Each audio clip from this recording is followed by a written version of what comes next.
Riot's communication and schedule are damaging the LCS. All right, this is attempt. New start times are bad. How damaging?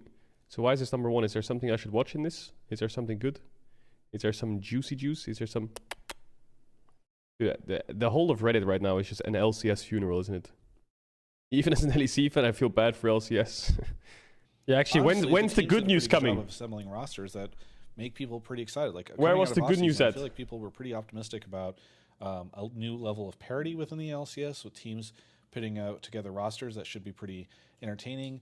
And yeah, the roster's actually not bad. Riot and you say, okay, well, what do you got for us to get us excited for 2023?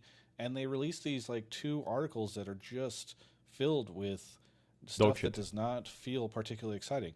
The award for worst part of that goes to... I'm just gonna say, how can LCS do such a bad job? Like, I'm just gonna say it. Like, what the fuck are they doing? Like, seriously, what is the good news that's come out of that fucking league for the last 3 months? Honestly, like, what is happening? Like, what?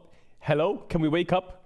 They're late to announcements. They don't say anything. They're fucking radio silent. They're like pretending the problem is just gonna get swept under the rug and everything's gonna be fine and nothing needs to be changed. It's like, dude, can someone just go over to those fucking people and just slap them across the face and tell them to wake the fuck up? Now, I know that some of the issue is that Jackie Felling, the commissioner, is away for health issues. She obviously would have been a great person to be able to communicate about this stuff, but like, do an AMA.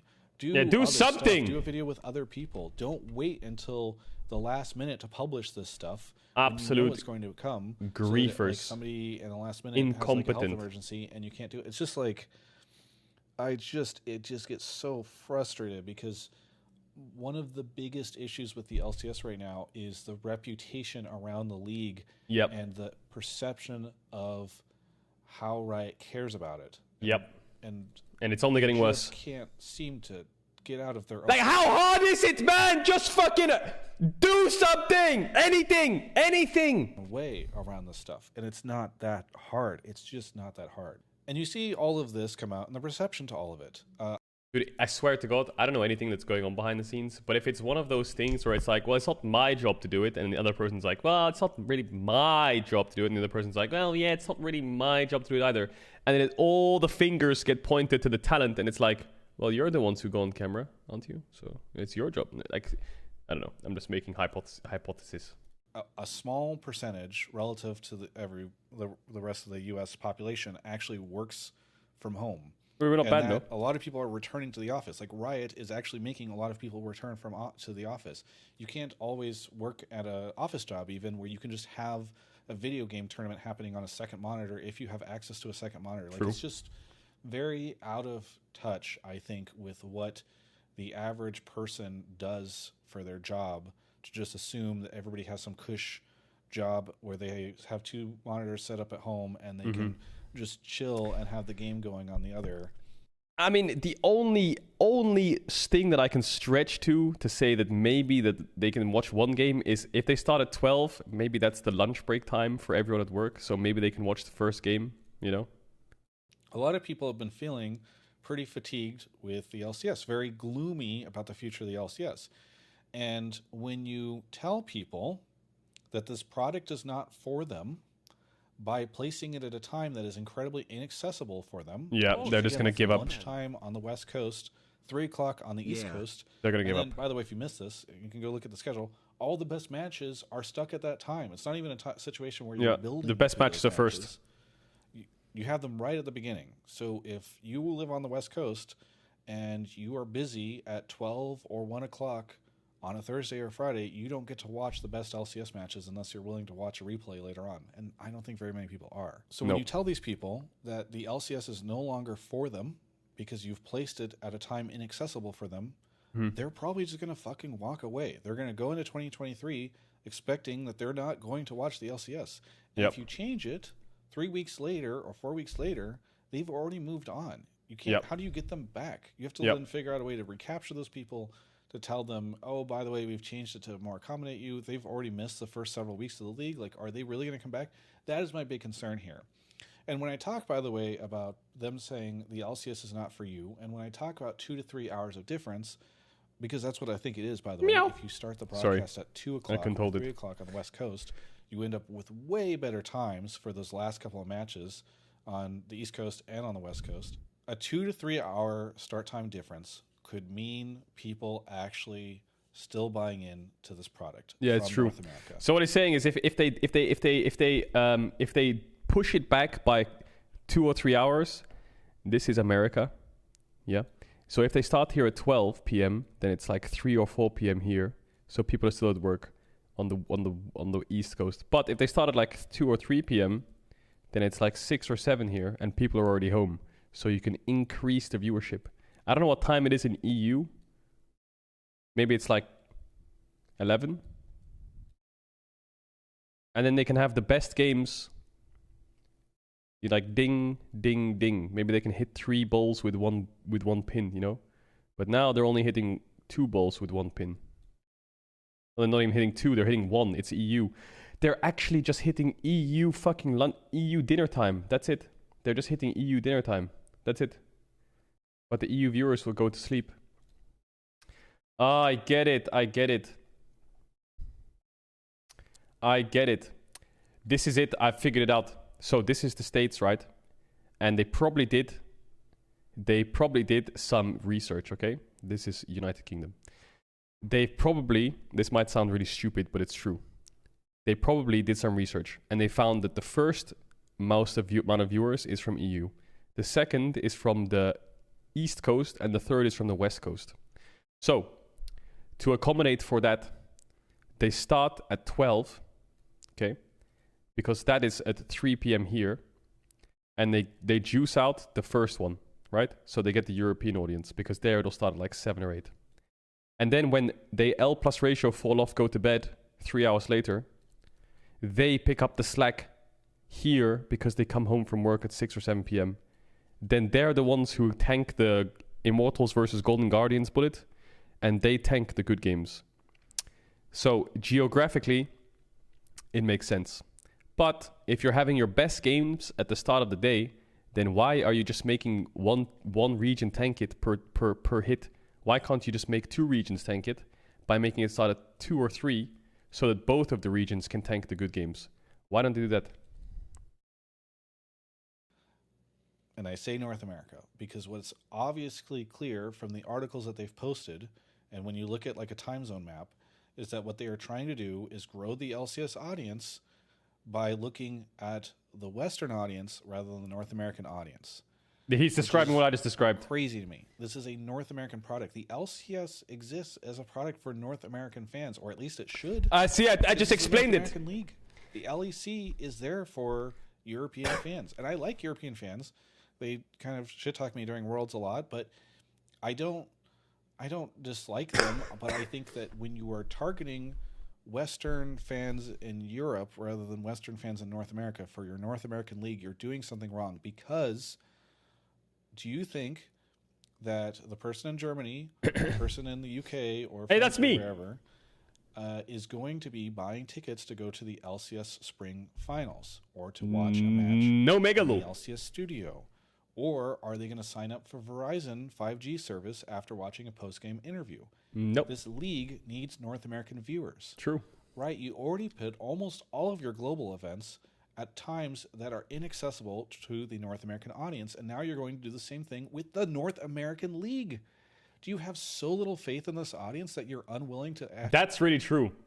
If they're catering geographically to the EU tank, right, for highest viewership, and they're sponsoring this emote, dude, I can't do it.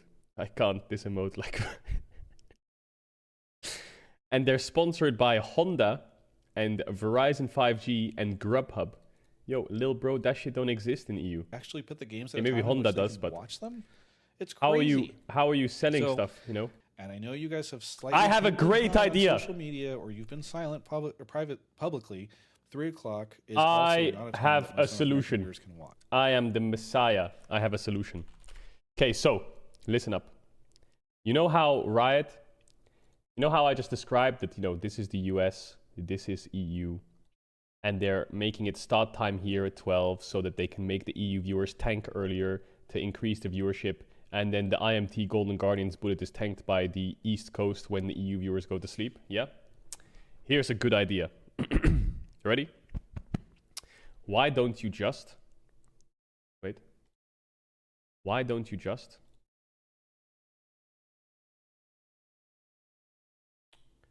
they tank and then they tank and then they tank, okay? Why don't you just move the EU?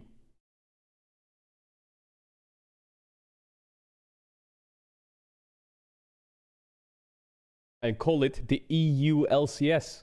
And when the LEC is on at 6 p.m. till midnight, the EU LCS can start at 11 a.m. And then you have 24-hour round-the-clock League of Legends. If you're trying to cater to EU viewers already, just move the whole fucking thing. It is not... It's kind of sad because it's just incompetency. Okay, we didn't see the first part. Okay, I want to see. I want to hear this part. That probably is something to do with budget cuts. People have been pointing at the FTX report of how much money Riot was making from the FTX sponsorship. Now that's gone, so people think like, oh, that's probably more budget cuts. Maybe the rioters had their money in FTX and now they got taken out. See the fact that like to people at Riot on the esports side and outside of the esports side constantly at high levels of the company, at low levels of the company. Thanks for the resub. And no one there has ever told me that Riot is trying to shutter the LCS. Quite the contrary.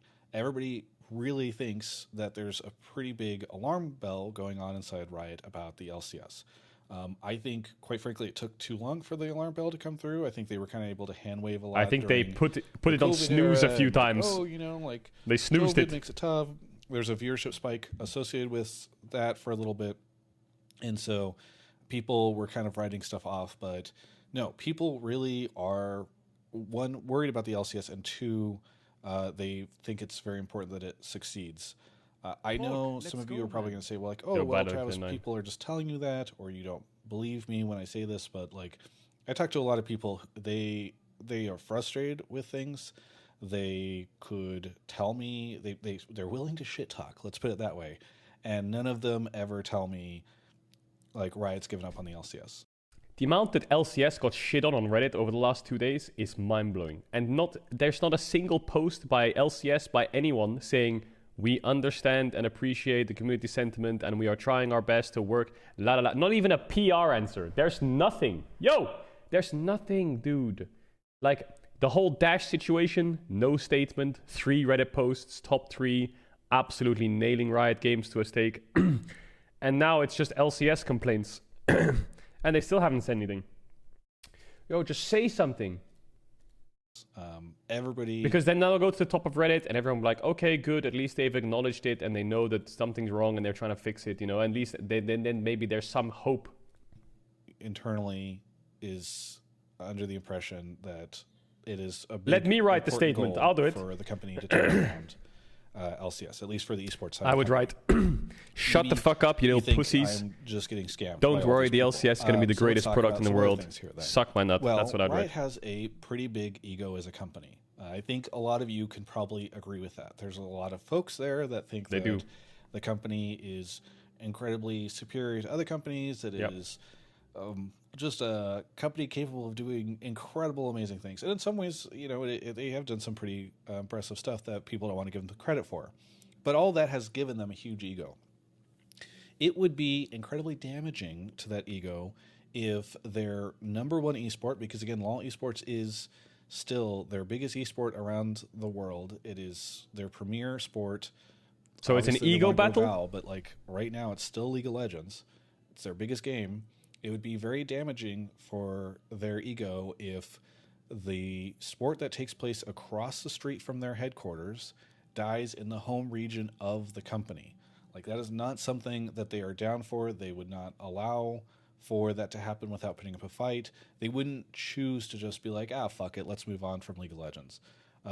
Again, think about it in a global sense. Like, this game is huge outside of North America. It's not like there's any particular reason to think that League of Legends should just be thrown to the side for Riot. Another reason, there's a financial reason here too. Yes, obviously they lost money. Well, they lost revenue with the FTX deal dying, and I've heard that there's a couple other sponsors that didn't renew either. But no shot. The global part of League of Legends esports makes a considerable amount of money from North American sponsors. So think about Worlds, think about MSI. You see Verizon on that broadcast. You see MasterCard on that broadcast. They just announced like a huge extension to the MasterCard deal even at Worlds. It is not going to be good for keeping these sponsors paying a ton of money into the global sport if the sport dies in their Very region, interesting right? clip to choose. Like there's no League of Legends esports of significance in North America. Verizon is probably not going to, one, obviously sponsor what's left of that in the region, but two, pony up the money to sponsor the globals part of it too. I also think it's really important to note that, like, as they're trying to build Val, do you think that it's a good look if the other esport that's been around for a long time dies in North America, right? Like, they want to have a strong story about how When is they've LEC done starting? all these incredible things in League of Legends esports. And if, When is LEC starting?